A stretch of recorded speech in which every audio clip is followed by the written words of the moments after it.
Hi! Welcome back RR vlogs. ఈరోజు vlog వచ్చేసి బెండకాయ మసాలా కర్రీ అయితే చేయబోతున్నానండి. అందుకు బెండకాయలు మనం కొంచెం పొడవుగా కట్ చేసుకోవాలి ఇలా. ఇప్పుడు మసాలా పట్టుకుందామండి. అందుకు కావాల్సినవి శనక్కాయ పప్పు కొంచెం, ఎండు కొబ్బరి, 2 స్పూన్ల అల్లం వెల్లుల్లి పేస్ట్,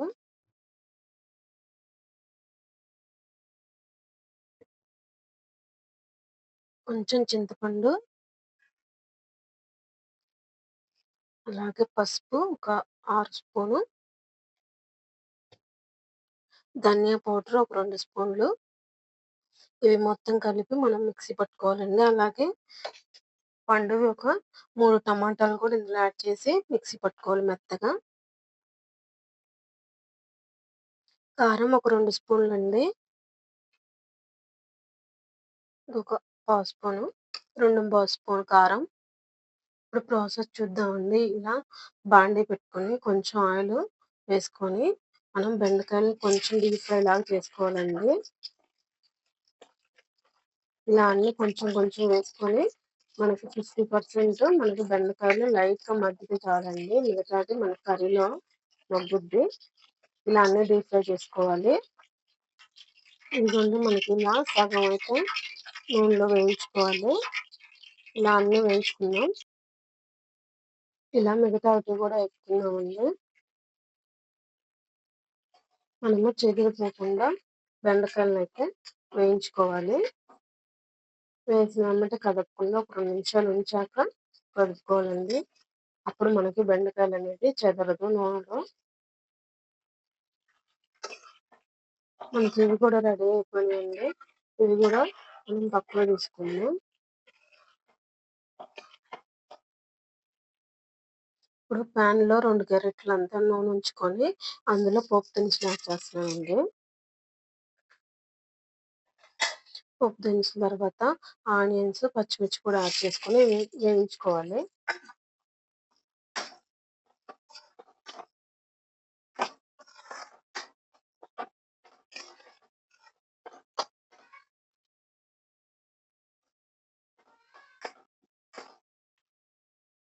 ఇందులో కరివేపాకు,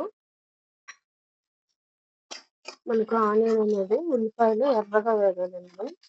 అప్పుడే మనకి కర్రీ అనేది టేస్ట్ బాగుంటుంది. ఇప్పుడు ఇందులో ఇందాక మనం పట్టి పెట్టుకున్న మసాలా అయితే ఇందులో యాడ్ చేసుకోవాలండి.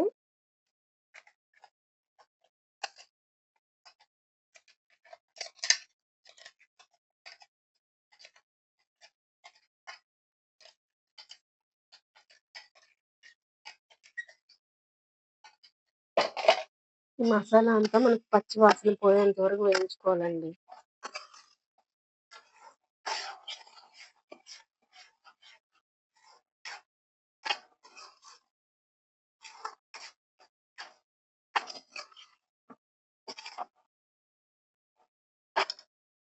ఇప్పుడు ఇందులో ఇందాక సాల్ట్ యాడ్ చేయలేదు. ఇప్పుడు మసాలాలో యాడ్ చేసుకున్నాను. ఒక 2 స్పూన్లు కల్లుప్పు అయితే యాడ్ చేశాను. ఇది ఇప్పుడు సిమ్‌లో పెట్టుకొని ఒక 2, 3 నిమిషాలు మనకి పచ్చి వాసన పోయేంత వరకు వేయించుకోవాలి.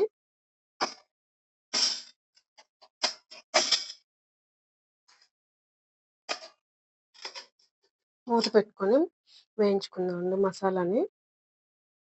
మసాలా మనకి అడుగంటకుండా మధ్య మధ్యలో కలుపుకుంటూ వేయించుకోవాలండి.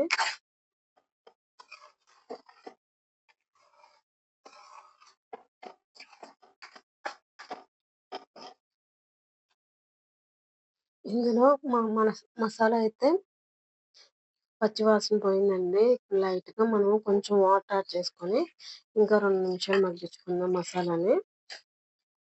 ఒక చిన్న గ్లాసు మిక్సీ జార్ కడుక్కొని ఇందులో యాడ్ చేసుకున్నాను నేను వాటర్.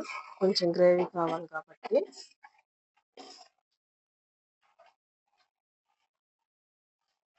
ఇప్పుడు మనకి ఉప్పు, కారాలు అన్నీ సరిపోయినాయో లేదో చూసుకొని యాడ్ చేసుకోవచ్చండి. మనకి గ్రేవీ ఇంకా కొంచెం ఉడికాక అప్పుడు బెండకాయలు అనేది యాడ్ చేసుకుందాం.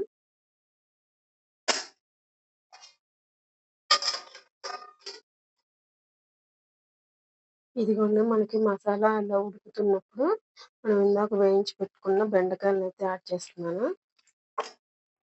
ఎందుకంటే బెండకాయలు కూడా మళ్ళీ ఉప్పు, కారం ఇదంతా బెండకాయలు కూడా పట్టాలి కదా! అందుకని ఇప్పుడు యాడ్ చేసి ఒక 5 నిమిషాలు ఉంచుకుంటే మనకి మసాలా బెండకాయ కర్రీ అయితే రెడీ అయిపోయినట్టేనండి. మీడియం సైజ్ మంటలో మగ్గించుకుందామండి. ఎందుకంటే మనకి మసాలా అనేది అడుగంటకుండా ఉంటది.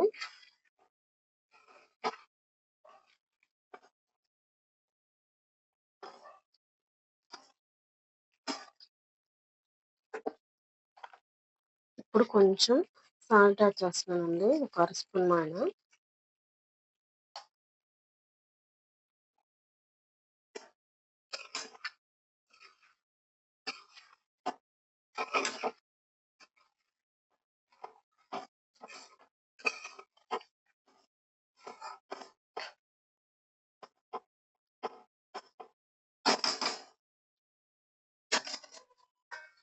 ఇప్పుడు మూత పెట్టుకొని ఒక 5 నిమిషాలు మగ్గించుకుందామండి.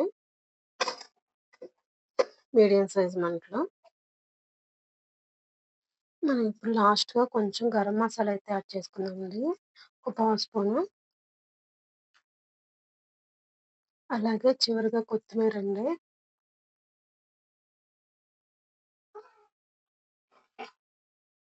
మనకి బెండకాయలు గజరవ్వకుండా చిన్నగా కలుపుకోవాలండి.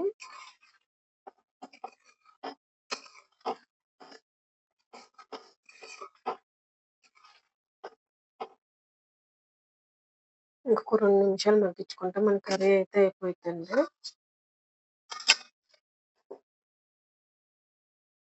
మన కర్రీ అయితే అయిపోయిందండి. చూడండి ఆయిల్ మొత్తం పైకొచ్చేసింది.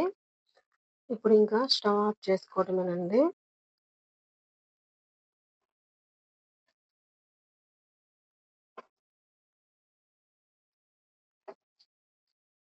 ఇదిగోండి వేడి వేడి రైస్‌లోకైతే కూర చాలా బావుంటదండి. మనం రోజు ఒకేలాగా కాకుండా ఇలా డిఫరెంట్‌గా చేసుకోవచ్చు.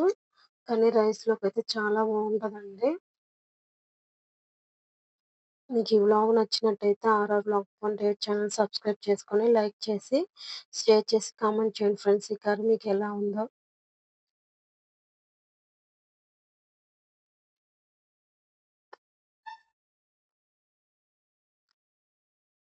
చాలా బావుందండి. సేమ్ గుత్తి వంకాయ కర్రీ తిన్నట్టు ఫ్లేవర్ చాలా బావుంది. మీరు కూడా ఒకసారి ఇలా ట్రై చేయండి friends. Thank you for watching.